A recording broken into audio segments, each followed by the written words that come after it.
10th का है। इसमें ये कह रहा है कि एक रेलगाड़ी समान दूरी को समान चाल से तय करती है। यदि वो अपनी चाल को 10 किलोमीटर प्रति घंटा बढ़ा लेती है तो उसी दूरी को तय करने में 2 घंटे का कम समय लेती है। यदि वो अपनी चाल को 10 किलोमीटर प्रति घंटा घटा लेती है तो उसी डिस्टेंस को कवर करने में 3 घंटे ज्यादा लेती है। तो उसका डिस्टेंस ज्ञात करें। डिस्टेंस पूछ रहा है, मुझे मालूम नहीं डिस्टेंस कितना, मैंने कितना ले लिया, डी ले लिया है। हालांकि ये जानते हो कि स्पीड इक्वल टू होता है डिस्टेंस अपॉन टाइम होता है, डिस्टेंस अपॉन टाइम होता है।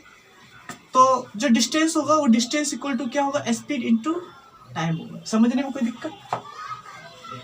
यहाँ पे मैंने लेट मान लिया है कि डिस्टेंस आपका कितना है, डिस्टेंस जो है आपका वो आपका डी है।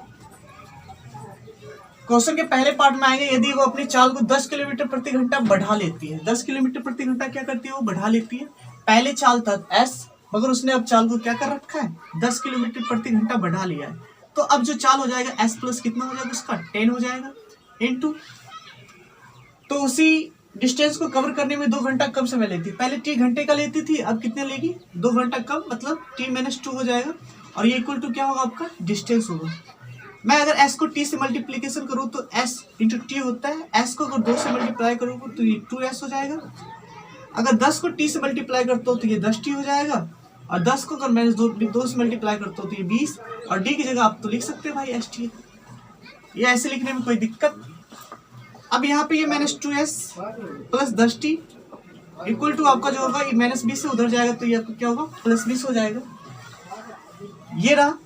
एंड में आपका दे रखा है सेकेंड पार्ट में, यदि वो अपने चाल को 10 किलोमीटर प्रति घंटा घटा लेती है, जब ये घटाएगी, पहले स्पीड था s, अब जब घटाएगी तो उसका कितना हो जाएगा, s माइनस 10 हो जाएगा। तो s माइनस आपका ये जो हो जाएगा ये 10। पहले टाइम t आवर्स लेता था, मगर आप कितना लेता है, 3 आवर्स मोर लेता है, मतलब 3 घंटे ज्यादा लेता है। 3 + t हो जाएगा इक्वल टू जो होती है वो डिस्टेंस ही होता है। s को अगर t से मल्टीप्लाई करते तो st होता है, s को अगर 3 से मल्टीप्लाई करेंगे तो 3s होगा, -10 को 10t होगा, -10 30 हो जाएगा, बराबर st से ये कैंसिल होगा। d की जगह मैं st रख रहा हूँ, स्पीड इंटू टाइम होता है। ये आपके पास बचा 3s minus 10t equal to 30। ये इक्वेशन सेकेंड। इसे एलिमिनेशन मेथड से डील कर सकते हो। फर्स्ट प्लस सेकेंड इक्वेशन, अगर फर्स्ट प्लस सेकेंड को अगर जोड़े तो ये इसे जोड़ने पे देखिए 10t आपका गायब हो जाएगा।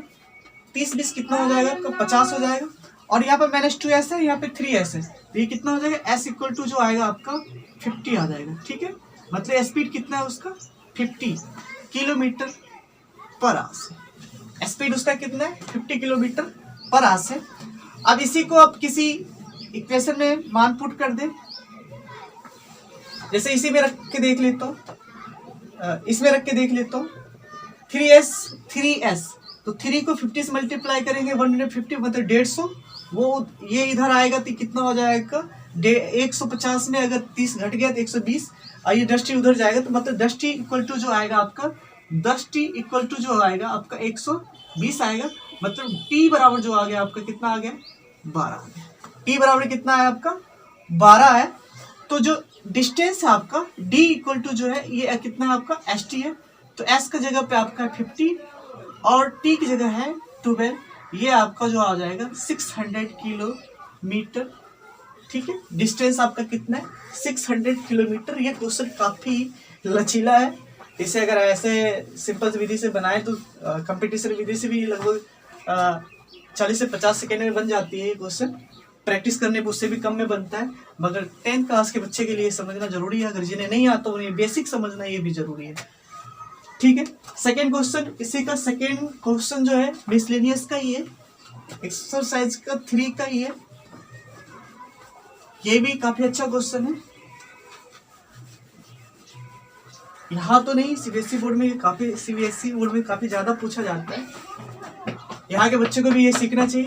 ट्रायंगल एबीसी में, triangle second question, triangle ABC में मैं समकोणी बना लिया, हालांकि बनाना नहीं चाहिए था मुझे।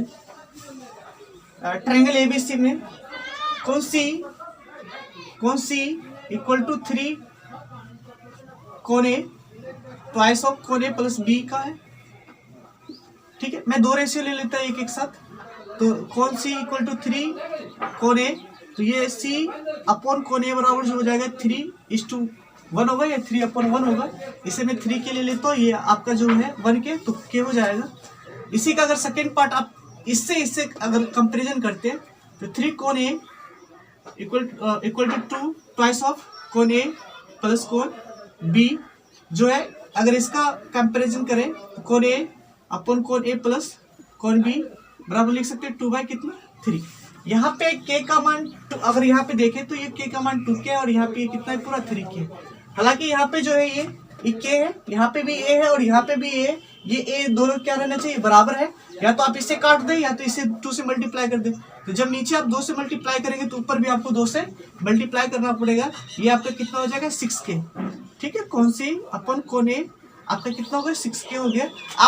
अब यहाँ पे ये देखना होगा कि कोण ए तो 2 के है ही है और यहाँ पे कोण ए प्लस कोण बी बराबर 3 के दे रखा है। इसका मतलब कोण बी कितना है आपका के है।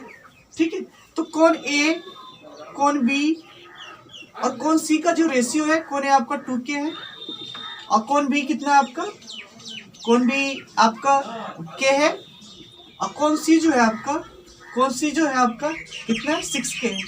ये आपका कितना है 6 के है। अगर एक ट्रायंगल में जो कोणों का जो सम होता है वो 180 होता है, मतलब कोण ए प्लस कोण बी प्लस कोण ए प्लस कोण बी प्लस कोण सी जो होता है वो 180 होता है। इसका मतलब 2k प्लस 6k, मतलब 2k प्लस 6k जो 180 डिग्री होगा। हालांकि मैं बहुत ही बेसिक बता रहा हूँ। ये जो हो जाएगा आपका कितना हो जाएगा 9k इक्वल टू 180, तो k इक्वल टू कितना होगा आपका 20 डिग्री होगा। इसमें सारे एंगल्स का मान पूछ रहा है, तो k आपका ये 2k है तो ये कितना हो जाएगा 40 डिग्री हो जाएगा। ये जो है ये 20 डिग्री हो जाएगा और ये जो है आपका 120 डिग्री होगा। ठीक है, समझने में कोई दिक्कत है? इस क्वेश्चन को आप 2 से 3 बार बनाएं और मिसलेनियस यानी आप 5 मार्क्स आराम से पा सकते हैं और कंपटीशन वाले बच्चे के लिए भी सही है। हालांकि 10th क्लास को ज़्यादा मैंने